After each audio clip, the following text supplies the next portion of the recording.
countries are doing it to fill their lakes because of the drought situations. The legislature is considering a strange new idea to get water into the Great Salt Lake. Wait till you hear it. Tracking showers and thunderstorms here across Utah, along with red flag warnings. I'll let you know when we have our next system on the way as well, with more fire concerns. A Utah teen dies when a tunnel he was digging collapses. Tonight, the warning as Utah families look forward to summer travels. Ukrainian curlers are here in Utah. What it means to them to be able to train again. Everything was just slow motion in my mind. An incredible rescue from a Spanish Fork river. I didn't even know he was there until he started splashing and coming over. How a teen jumped into action to save a little boy. Live from Utah's news leader, Fox 13 News at 9 starts right now. You can't be serious, are you? Oh no, we're dead serious about this. I mean, Ben, desperate times call for desperate measures. An unusual idea is being advanced on Utah's Capitol Hill to save the Great Salt Lake. Get this, a pipeline pumping salt water from the Pacific Ocean all the way to the Great Salt Lake. Fox 13 News political reporter Ben Winslow has the story you'll only see here. The Utah State Legislature's Water Development Commission acknowledges this idea sounds absolutely strange, but they are seriously considering whether this is possible. There's a lot of water in the ocean, and we have very little in the Great Salt Lake. This commission has authorized a study on piping water from the Pacific Ocean all the way to the Great Salt Lake. You can't be serious, are you? Oh no, we're dead serious about this. I mean, Ben, desperate times call for desperate measures, and this is all options are on the table. It is only for a study, but the commission chairs acknowledge it could cost billions to actually implement, pumping water from the Pacific across California, the Sierra Nevada mountains, the deserts of Nevada, and into Utah. It's just an idea that other countries are doing it to fill their lakes because of the drought situations, and is something that, we at least know if there's a feasibility. The Great Salt Lake is projected to hit a new historic low this year. Contributors to that problem include water diversion, development, drought, and climate change. A dried up Great Salt Lake presents a significant environmental crisis for Utah, with a lack of snow, toxic dust storms, and billions in lost economic impact. The legislature has already advanced a number of water conservation bills, including spending $40 million to get more water into the Great Salt Lake. Our entire way of life in northern Utah is impacted by a declining lake, and we've instituted and put in place significant conservation measures, but it's not going to be enough, and so we need to look for all these other options, and one of those options is importing water from the Pacific Ocean. While many on the commission support the idea, why don't we try water conservation? Others do not. There's no way you're going to be able to afford pumping saline water from the ocean to Utah. The commission is looking at other water needs in the state, including future dam projects, water in Lake Powell, water reuse and storage, and getting more out of rivers. The cost to do nothing is more. Now, the immediate concern is water conservation in Utah's ongoing drought emergency, and the commission will be making some recommendations to the entire legislature as far as what conservation measures should be considered as a matter of policy. On the Hill, Ben Winslow, Fox 13 News, Utah. New tonight, we've learned about a fire that was started by fireworks in Cedar City today. The fire department says it happened on Falcon Drive just north of Canyon View High School. It only burned an acre and no one was hurt, but it's a reminder of the high fire danger in some parts of the state right now. Not to mention it's illegal right now to light fireworks in the right. state. Yeah, today was a bad day, Allison, especially with the winds and how dry everything is already. Yes, absolutely. Our wind is extremely strong right now in the Moab area. We do have a few isolated showers and thunderstorms, but we're mainly just tracking clouds for the Salt Lake Valley this evening. Had some areas of light rain earlier today, but the bulk of our areas right now where we're seeing some stronger winds is down towards Moab, a little bit of lightning near Green River. But right now that wind is gusting in Moab at 62 miles per hour. That is enough to cause problems, especially for high-profile vehicles, people out camping, anything that's unsecured in your yard. And then down into Hanksville, 26 miles per hour. We do have red flag warnings for southern Utah tonight and again come Thursday with even stronger winds in the forecast. 74 degrees currently here in Salt Lake with our wind about 5 to 10 miles per hour through the overnight hours. We'll keep those temperatures close to 60 degrees through midnight tonight, and then to late morning tomorrow, temperatures close to 70 here along the Wasatch Front by 10 a.m. So coming up Thursday, another system moves through. Let's talk about those details later in the hour. All right, Allison, thank you. With upcoming travel and trips on everyone's minds, the Utah Division of State Parks is begging visitors to be careful. Bob, this comes after 13-year-old Ian Spenlove died when a tunnel he was digging collapsed at Coral Pink Sand Dunes State Park this weekend. Fox 13 News reporter Emily Tenser is live at the state park's office with more. Emily, this is tragic. Kelly, Bob, yes, very tragic indeed. And injuries and deaths like this are very rare in Utah, but they do happen, and responders must be ready in case they do. A popular destination for tourism and travel turned tragic over the weekend when a Utah teen died after a tunnel collapsed on him. Tragedies like this aren't that common. Tunneling is obviously not a safe activity to be doing in sand. It's unstable, and if it falls, a tragedy can strike, as it unfortunately did here. On Saturday, 13-year-old Ian Spenlove was digging a tunnel in the side of a dune when it caved on top of him. When the collapse happened, the family member started yelling for help, and help did arrive very quickly. It took 20 minutes for responders to find him underneath 6.5 feet of sand. They helped Ian regain a pulse, but unfortunately, he passed away the next day. Had that family member not been there, we could be, still looking for. This is the third death at the Coral Pink Sand Dunes since January 2019. The other two involved off-highway vehicles. Devin Chavez with the Utah Division of State Parks says this is the first death at the park that's tunneling related. The most recent one was in 2012, and it happened in Snow Canyon State Park, which is outside of St. George, Utah. Although it's rare, rangers and deputies are trained just in case, and if park employees spot visitors digging in the dunes, they ask them to stop. Chavez is now pleading with everyone planning to explore state parks this summer to be careful and watch out for one another. We're happy you're here. We want everyone to have a good and enjoyable time, but please, practice responsible recreation. Stay safe when you're out there. Ian was a student at the Lava Ridge Intermediate School in the Washington County School District. The district tells me they have crisis counselors available for students and staff. Reporting live outside the state park's office, Emily Tenser, Fox 13 News, Utah. New at 9, at least one person had to be taken to the hospital. Several others hurt after a freak accident at a car wash in Sandy. It happened at the Quick Quack Car Wash at 9800 South and 700 East, right around 5:30 this evening. Sandy police say one of the washing brushes picked up an extension cord from the bed of a truck and then began spinning it into other vehicles. It damaged 3 other cars and hurt at least 5 people. The driver that had to go to the hospital is expected to recover. What's being called a perfect storm of concerning incidents led to a lockdown at a high school in Bluffdale today. Bluffdale police received a 911 call about a possible student with a gun at Summit Academy High School. Officers discovered there were 2 separate pictures of 2 students with airsoft guns posted on social media, along with rumors of a fight planned for today and a student who ran from a teacher. All those elements prompted the lockdown. Bluffdale police have this advice for teens. That you don't pose with handguns, fake handguns, anything like that, and share them, especially when you're at school.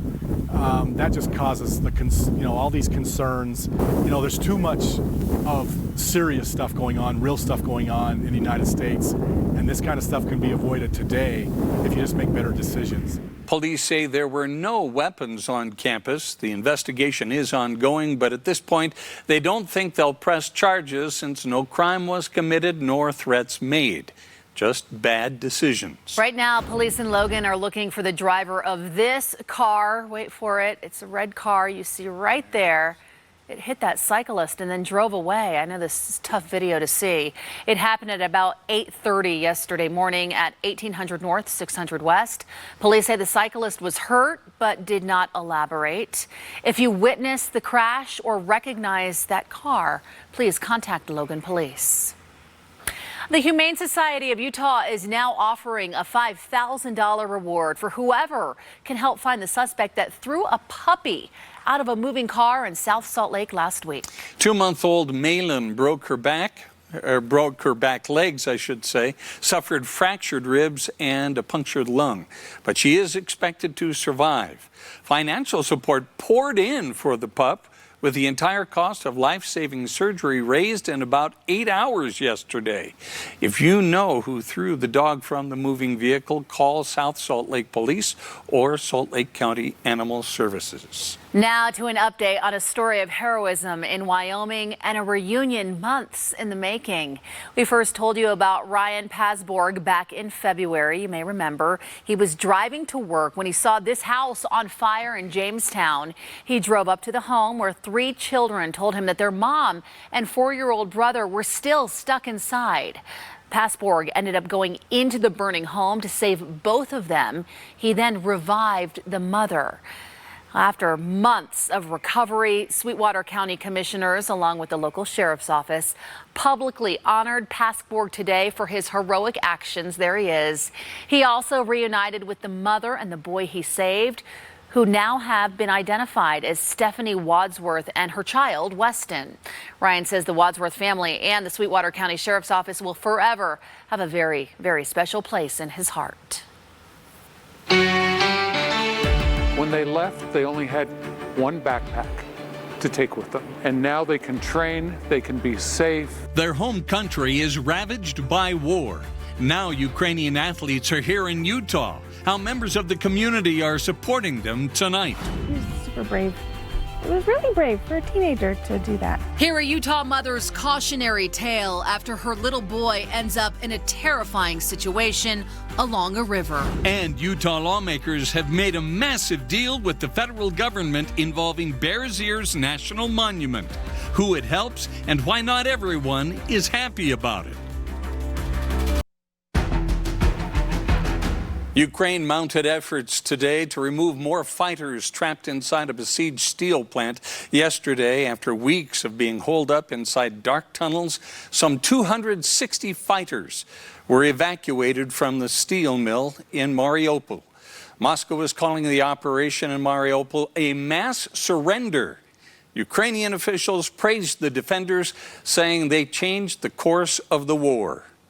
Thanks to the defense put up by the Mariupol defenders, the enemy was prevented from the redeployment of its groups. The enemy was not able to redeploy them into other regions. Today, the International Criminal Court announced its largest probe ever into war crimes committed by Russian forces in Ukraine. Well, tonight, 9 Olympic curling athletes from Ukraine are able to train safely right here in Utah, arriving in Salt Lake City just last week and already hard at work ahead of the 2026 Games. Fox 13 News reporter Jenna Bree takes us to the Olympic Oval, where Utah agencies are supporting these Olympians. She liked it a lot. It's very different from our home country. Everyone is very welcoming. Yeah. Polina Pudinseva is thousands of miles away from her family. They're talking every day. They're really grateful that they have this opportunity to communicate every day. Her family is super happy that she was able to come here, especially to America. America already feeling like home for these athletes. After a 14-hour flight, it was beautiful. Curling takes Yaroslav Shur's mind off of thinking about his brother and mom, who are still in Ukraine. When he's on the ice, he's able to really focus and not think about that, so he's able to perform at his best. The Utah Olympic Legacy Foundation reached out to the National Olympic Committee of Ukraine 2 months ago, offering Utah's facilities to displaced athletes. their country and their families are in the middle of a conflict. And that was our thinking to say, can we provide a safe and warm and welcoming environment for them to still do those little things to help the team keep focused on training and get their minds off of these horrible conflict that's going on. The curling team will be staying at the University of Utah campus. All athletes' needs fully covered by the Utah Olympic Legacy Foundation and the Community Foundation of Utah. When they first pulled up here at the Oval and saw the U.S. flag and the Ukrainian flag, they just kind of leap for joy and say, yes, we feel like we're at home.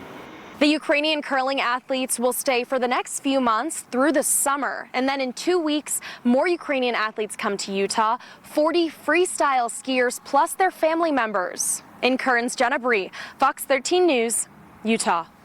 As the baby formula shortage continues, University of Utah doctors and representatives from WIC, Women, Infants, and Children, spoke during a virtual town hall meeting this morning. They say employees are working nonstop to help families feed their babies in Utah, as well as helping grocery stores and other retailers fill holes in their inventory as best they can. Just this morning, I issued a vendor memo that went out to all grocery stores that are WIC authorized grocery stores across the state, reminding them that WIC does not have a policy that would limit their ability to control the number of formula cans purchased. WIC leaders say they're hoping baby formula manufacturer Abbott will reopen within the next 2 weeks, with supplies returning to normal in 6 to 8 weeks. Well, the final piece of a new monument at Golden Spike National Historical Park was placed today. The artwork is called Monument to Their Memory. Take a look here. It's dedicated to the workers who built the Transcontinental Railroad, which was completed in May of 1869. The sculpture is 24 feet tall and 11 and a half feet wide. It's really big. It was sent in pieces, it had to be, from New York, and it took 2 weeks to install. We'll take a look at this picture from the Wasatch Front tonight. Eric posted this to our Facebook group. This looks like one of those backgrounds that you would see on a computer. So thank you so much. Took this from, I think this was Murray or Midvale facing east. Beautiful view across the valley this evening. But we are tracking some storms off to our south. Clouds mainly in the southern half of the Salt Lake Valley, further south into Utah County. Still a few areas of drizzle and some lightning down towards Green River. So that's where we're tracking most of our wind right now, and also the bulk of our lightning over the last hour or so. Some areas of heavier rainfall through Arches National Park just near Moab. Towards the Book Cliffs, we're still seeing some lightning and then some spotty showers all the way over towards I-15 near Delta. Salt Lake City right now, as I mentioned, on the south end of the Salt Lake Valley is where we have our clouds. North end of the valley, beautiful. This is facing towards the Oakers. This is from our Cottonwood Heights camera right near the Old Mill Golf Course off of the East Side Belt, 215 near 6200 South, facing west. 74 here in Salt Lake with pretty light wind right now here in Salt Lake. Moab has had some really strong wind gusts in the last hour or so. That wind really picked up around 8:30. We've seen some very strong wind gusts, so 62 miles per hour was that wind gust near 9 o'clock. 26 miles per hour for Hanksville. We're going to see less wind throughout the night tonight, but come Thursday, prepare for a lot more wind. So we've got a lot to talk about in our 7-day forecast. We're going to have warm temperatures, then cold temperatures, and then also a lot of wind and potentially some more showers. But the name of the game on Thursday will be strong wind gusts, more than 45 miles per hour for northeast Utah. And part of the reason why we don't have the fire concerns heading into tomorrow like we have today and the last few days is our dew points aren't as low as they were last week. So last week we actually had some negative dew points. The higher the number, the more moisture there is in the air. So here across the state, dew points are in the 30s, 40s, and 50s here across Utah. Now, when we head into the next few days, we're going to continue with some of these fire concerns by Thursday. And for tomorrow, our UV index is very high here across Utah. So you make sure you're wearing that sunscreen, hat, sunglasses, all that good stuff if you're going to be heading outside. Temps today above average. 79 was our high, a normal high 73 degrees. Overnight temps will be around 45 to 50 at 6 a.m. tomorrow for Provo, Eagle Mountain, Salt Lake, Ogden, Tooele. Mostly clear sky. Tomorrow we'll have mostly sunny sky, back into the 80s. And tomorrow afternoon, those temperatures here across the state will be nice. We'll have less wind. We'll have moderate air quality though. And then for tonight, we'll continue still with a few showers through about 10:30, 11 o'clock down towards Green River with mostly clear sky tonight. St. George, you're hot for Wednesday, Thursday with a lot of wind on Thursday, 97 degrees, and then you're cooler by Friday with 80 for a high. Salt Lake, we're much cooler Friday night. Chance for some patchy frost here along the Wasatch Front Saturday morning. We'll talk more about that coming up in your super 7-day forecast. Sounds good, Allison. See you then. Thanks. It is a known trouble spot for big rigs. How even a runaway truck ramp could not help one semi-driver near Bear Lake today. And Utah's rich Olympic spirit carries a potentially hefty return. How big of an economic impact the state would enjoy if the games come back. Welcome back, everyone. A new initiative at Intermountain Healthcare is working to reduce water usage, all while helping monarch butterflies. Grass at Intermountain hospitals and clinics all across Utah is being removed to make room for plants that can survive with less water. They're also adding monarch butterfly breeding habitats in an effort to help the species, which is a candidate on the endangered species list. Intermountain Healthcare says the project has been really a community effort with young residents, mayors, and Intermountain Healthcare leaders all pitching in to make it happen statewide. A $20,000 renovation was unveiled today at the Midvale Boys and Girls Club. We showed you the work that began yesterday. The project was finished this afternoon. The teen room is now stocked with new video game consoles, couches, games, and other activities. The upgrades were made possible by a partnership with local furniture company Aaron's, who felt it was important to help create a safe and fun space for Utah teens. A 4-year-old is rescued by a Good Samaritan after slipping and falling into a river in Spanish Fork. Everything was just slow motion in my mind. Yeah, but can you make But I'm so grateful, and I'd give him a big hug. Both our food pantries are busier now and also serving more families. The demand at the Utah Food Bank and local pantries across the state is on the rise. How they're working to continue to feed families across the state. And another runaway truck crash in an area plagued by the problem for years. We'll show you what happened this time.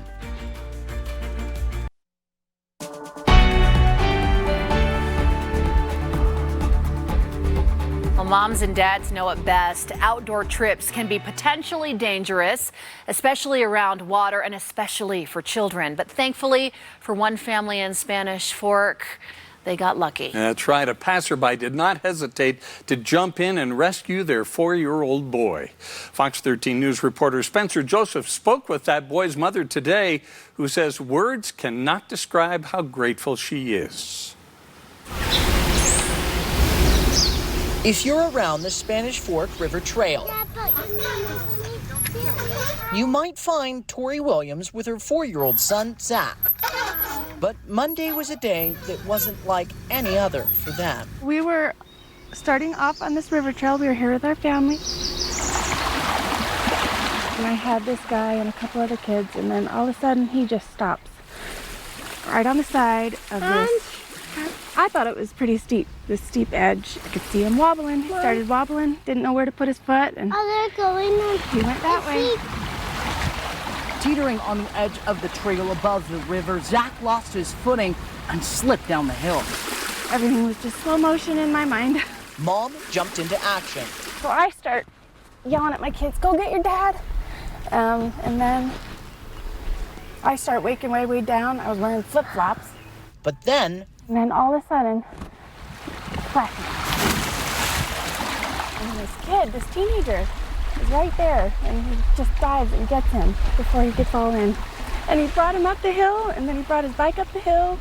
It could have been a lot worse. He was right at the edge. His feet were in the water, and he was just hanging on with his little hands. And he made it out with only a few scrapes.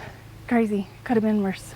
And it's all thanks to this teenager who happened to be at the right place at the right time. He was super brave. It was really brave for a teenager to do that, I think. I didn't even know he was there until he started splashing and coming over. I don't have the words to say how grateful I am. I went to sleep having nightmares last night thinking of what could have happened to him. Zach is now back to being a normal 4-year-old. Yeah. Perfect. Yeah. Smiling and swinging. Thanks to a total stranger. But I'm so grateful, and I'd give him a big hug. Spencer Joseph, Fox 13 News, Utah. Thankfully, such a good ending there. Well, in other news, despite a runaway truck ramp installed just west of Garden City on the shores of Bear Lake, another big rig crashed right in the middle of town earlier today. It happened at about 6 a.m. Authorities said the semi lost its brakes and the driver had to make a very quick decision. The driver really had 3 options. He could go straight through the intersection, going into buildings, make a right turn, or what he decided to do was make a left turn, and he honestly placed the semi in a pretty good position, not hitting any of the power poles and things that were in the area. Wow, came pretty close Sure to a did. pole. Oh my. It's amazing. Yep. The driver of the semi, which was hauling bottled water, was not hurt. A convenience store worker helped get the window open so the driver could get out. You know, this area has been a hot spot for semi crashes over the past few years, leading to UDOT building a runaway truck ramp. Take a look at it. Utah Highway Patrol says in this case, however, the trucker lost his brakes after the ramp. Well, there is a major land deal on Utah's Capitol Hill involving the Bears Ears National Monument and lands that benefit Utah school children. Legislative leadership approved giving the federal government 161,000 acres of school institutional trust land inside the monument. In exchange, the feds will give Utah 164,000 acres scattered around the state. The land will be used for development, either for energy or some other use. State officials say it's a better deal because the lands Utah is getting can generate much more revenue. It's very difficult ordinarily due to the scattered nature and the fact that it's surrounded by federal lands to make money. We make around $80,000 a year currently. And with these restrictive management with the Bears Ears National Monument, it makes it even harder. But not everyone is thrilled with this deal. Some in San Juan County have expressed concerns they're not getting as much usable land. The deal has support from the Utah Education Association, the state's largest teachers union. Utah has been getting a lot of federal stimulus money lately, and now the state will get even more. The federal infrastructure bill that Congress recently passed could pump nearly $4 billion into the state for various projects from waterline repairs to roads. There's also an extra $100 million for expanding broadband internet across the state. This year, the state has had a $26 billion budget. Some of that came from COVID-19 relief money. What would the economic impact be if Utah hosts another Winter Olympics? Fraser Bullock with the Salt Lake City, Utah Committee for the Games spoke at this morning's main newsmaker breakfast at the Kempsey Gardner Policy Institute. He says the 2030 Games would bring an estimated $3.9 billion into the Utah economy. It's really this temporary boost to be able to welcome the world, do something really special for the world. But in terms of long-term economic growth, I don't see that it's going to have much of an impact. Bullock downplays the role the Olympics have played in Utah's growth, even after the 2002 Games. He says Utah is a beautiful state with a booming economy, and people want to live here, Olympics or not. The ideology of white supremacy has no place in America. None. President Biden visits Buffalo, New York to comfort the families of those killed in last weekend's mass shooting. More of what he said coming up. Why can't he look at me? I survived. I survived that man, and I'm here, and I'm able to look at him. Amber Heard continues her testimony. We've got the latest drama coming from the trial. White supremacy is a poison. It's a poison. President Biden visited Buffalo, New York today to honor the victims of a racially motivated mass shooting there last weekend. He called the shooting an act of domestic terrorism and condemned the racist ideology of the suspected shooter. Officials say the shooter admitted he was targeting the black community and planned to keep killing black people. In America, evil will not win, I promise you. Hate will not prevail, and white supremacy will not have the last word. The president also made broad but brief calls on Congress for change, including an assault weapons ban and efforts to address how the internet is used to recruit and mobilize terrorism. The cross-examination of Johnny Depp's ex-wife, Amber Heard, intensified today inside a Virginia courtroom. She was grilled by Depp's lawyers as her cross-examination entered its second day. Heard explained her decision to release the 2018 op-ed in the Washington Post in which she called herself a victim of domestic abuse. I was talking about a bigger issue, actually, than just Johnny. I was talking about what we as a country were talking about at the time of writing this, which is when powerful men in general do something horrible or something they shouldn't. Depp's legal team spent most of the day attempting to poke holes in Heard's allegations of violence during the pair's multi-year marriage. This comes after Heard stated that Depp's abuse started a year earlier than she previously claimed. Depp's lawyers are accusing Heard of lying about the night she said Depp hurled a phone, resulting in injuries to her face. Heard says the current case has taken a toll on her mental health. Still ahead, support that's always available to Utahns when they need it is in high demand now. We'll show you how the Utah Food Bank is navigating inflation, not only in the cost of items, but the people they serve. I'm Andrea Urban, and Major League Baseball star Chris Bryant is playing against the Bees tonight. Highlights, and you'll hear from him in sports.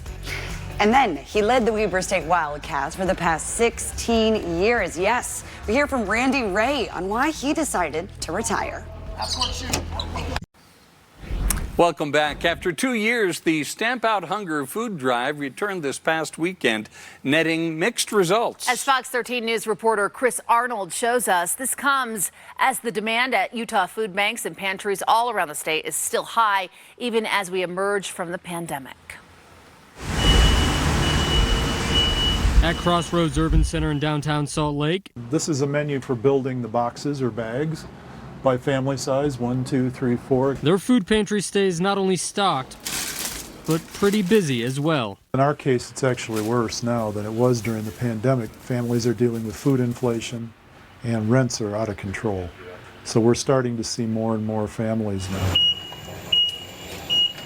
The Utah Food Bank says preliminary numbers from the Stamp Out Hunger food drive this past weekend show that Salt Lake saw a 12% drop in donations from 2019 and a 24% decrease down south in St. George. Jeanette Bott, the president of the food bank, says during the height of the COVID-19 pandemic, they, like many of the food pantries, saw a lot of first-timers. She says during that time, they distributed 70 million pounds of food. That number for this fiscal year, which Bott says comes to an end next month, is on track to be 68 million pounds of food distributed throughout the state. The need is still very high, and the problem with food insecurity in Utah isn't going away quickly. Meeting that demand comes with some other concerns like getting all that food from point A to point B with rising gas prices. We have upwards of 70 vehicles that most of them are on the road at any given time. So the cost for us to distribute that food is one of our main concerns right now. With more than 200 partner agencies spread out across 29 counties in the state, the food bank and even local pantries at the Crossroads Urban Center believe they can keep up with the rising demand. We provide emergency services for people to get through the day or the week or the month, whatever it is, and we're going to keep doing that. In South Salt Lake, Chris Arnold, Fox 13 News, Utah. Summer is coming and doctors are reminding you to apply sunscreen before you head outside. I know you hear it every year, but it is so important. Sure Utah consistently ranks highest in the number of skin cancer cases. Experts say you should invest in a sunscreen with high SPF, water resistant, and also a broad spectrum protection. And be sure to apply that sunscreen often. You need to reapply frequently, and again, depends on what activities are you doing, how much time you spend in the water, but at least every 2 hours, and especially for the small kids that are in the water all the time, probably every hour and a half. Other tips to protect your skin during the summer include wearing protective clothing like hats and long sleeves and pants. Also, avoid being outside during the peak hours, which are between 10 a.m. and 4 p.m. Well, we saw some ominous clouds out there today, but I guess not all that much rain, right, Allison? Very small amounts for the areas that did see rainfall. What we're seeing tonight, still a few spotty showers down into eastern Utah, but Salt Lake City currently 74 degrees, 74 Ogden, and for Provo, 66 right now. Here's what you need to know. Most of our clouds right now are from about I-80 south. We're going to have clearing overnight, still down towards Scipio, a few areas of very light rain, and then over towards Moab, Green River. We've had some lightning in the last hour up towards Arches, but the wind has just been really strong tonight into Moab. That'll be calming down this evening, and tomorrow morning at 7 a.m. we'll be close to 50 to 55 for Provo, Salt Lake, Ogden with mostly clear sky. St. George tomorrow morning into the 60s, and by tomorrow afternoon we'll start seeing a few more clouds moving in from the west by 4 p.m. with temperatures near 80 degrees for much of Utah. St. George, however, you're a whole different beast the next few days. Wednesday and Thursday close to 100 degrees with most of the wind on Thursday ahead of our next colder front that's going to move through. So by Friday in St. George, you're looking at a high of 80 degrees. So you'll see about a 20-degree cool down. And with that on Thursday, we already have fire weather warnings issued Thursday morning through Thursday night for southwest Utah. Here along the Wasatch Front in your Super 7-day forecast, if you haven't seen our Super 7-day forecast in a while, we can go a little more in depth on each day. I'll just go ahead and click on tomorrow and give you that hourly forecast throughout the day. So you'll have that cool start in the mid-50s, a comfortable start to your day. Temperatures then will hang out close to 80 degrees right after lunch tomorrow by 2-3 p.m. We do have a very high UV index for tomorrow, so make sure that you are wearing that sunscreen. By Thursday, 74 degrees in Salt Lake, a little bit cooler, and check out this wind, especially by 2 o'clock. Gusty conditions statewide. All of Utah tracking wind gusts on Thursday around 25 to 35 miles per hour with stronger wind gusts into northeast Utah during Thursday afternoon. By Friday, a high of only 58 degrees with partly cloudy sky. Friday night, we have the possibility of some patchy frost. So it's still probably a safe bet to bring plants in or cover them Friday night for the Wasatch Front. We'll have some cooler temperatures, breezy conditions on Friday. And we again have that UV index at a very high level. Make sure you're wearing that sunscreen. By Saturday, 66 in Salt Lake City. We'll have sunshine. Temperatures rather comfortable this weekend, even for the northern mountains, mid-50s and partly cloudy. Top of the Cottonwood Canyon, still a lot of snow on the trails, so keep that in mind. By Sunday, 71 here in Salt Lake City, and your brunch planner looks really good. We'll have those temperatures in the 60s by lunchtime, into the 70s for a high, and then we'll keep you in the 70s early next week. After 16 seasons as Weber State's head basketball coach, Randy Ray has retired, along with his wife, Laura, a Division I referee who also supervised student teachers and taught a basketball class at Weber State. Here's Fox 13's Jeff Rainier with more. I was starting to think about getting ready for the June program, the summer program with the guys coming back in, and I didn't feel the same way about it. I just didn't quite have the same passion, the same excitement. And I've told myself forever that, you know, if I lose any of that, I'm going to know it's time to go. And it kind of hit me, and we looked at each other, and she kind of said, "What do you think?" And I said, "You know what? I think I'm ready to be done." Coach Ray leaves as the winningest coach in Weber State and Big Sky Conference history with 316 wins. He led the Wildcats to 5 Big Sky championships, 3 trips to the NCAA tournament, and was named the Big Sky Coach of the Year 4 times.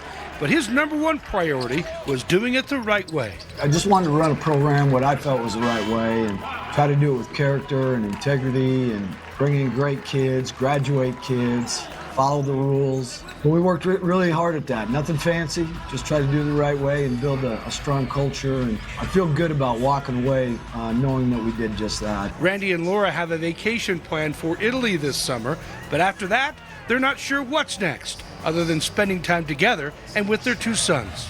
I've been consumed by this stuff for basically 37 years of college coaching. It consumes you, and you know, for 24/7, 365 days a year, it never leaves your mind. And I know that I probably, you know, at times neglected Laura and the kids a little bit too much, and now it's our time. And the Salt Lake Bees started a 6-game homestand tonight against Albuquerque, who did have a Major League star Chris Bryant on their roster, while he makes a rehab assignment with the Isotopes. I played for the Utah Marshals here in high school. I think it was 2008. I spent a summer here playing at Gates Field, I think. One of my favorite summers of playing baseball was spent here. I've always told my wife and my family that Salt Lake and Denver are 2 of my favorite cities because they are very similar. High altitude, you get the mountains right there. You know, I love this city, I really do. And there he is, the 2016 NL MVP. Now the Bees get on the board when Sierra singles a ground ball in the 3rd. Salt Lake ties the game at 1 apiece. And how about a little base hit action from the 4-time All-Star? Smith's Ballpark was packed tonight with a lot of Cubs jerseys. And the Bees went on to win 3-1 after this triple by David McKinnon. So the Bees got the W. They got it. Over Chris Bryant and the Isotopes. That's neat that he's in town, though. Yes, and he was so nice, you guys. I got to interview him earlier today, and I got to ask him kind of what drives him to still be the baseball player that he is. And he just said, honestly, it's like you grow up with the game and you're committed to it, and don't you all want to say you can play a game for a living? Yeah. Have fun like that. That's exactly what he said. He's like, play a game for a living is the goal. So that's it was great. All what a good night for fans out there. Perfect weather. And again, the Bryant jerseys. So it was cool. Yeah. Glad you were able to take part in it, Andrea. I know, same, to be honest. We'll be right back. Yesterday it was Morgan and the bear up there at the school. This is down in Ephraim this afternoon, this bear crossing the road, and you can see what kind of a stir he caused. DNR followed him just to make sure that he made it to the East Mountains there, just beyond the fence. Oh, all right. We love our bears here in Utah. They're coming down. Beware. We cast us next. I should say bearware.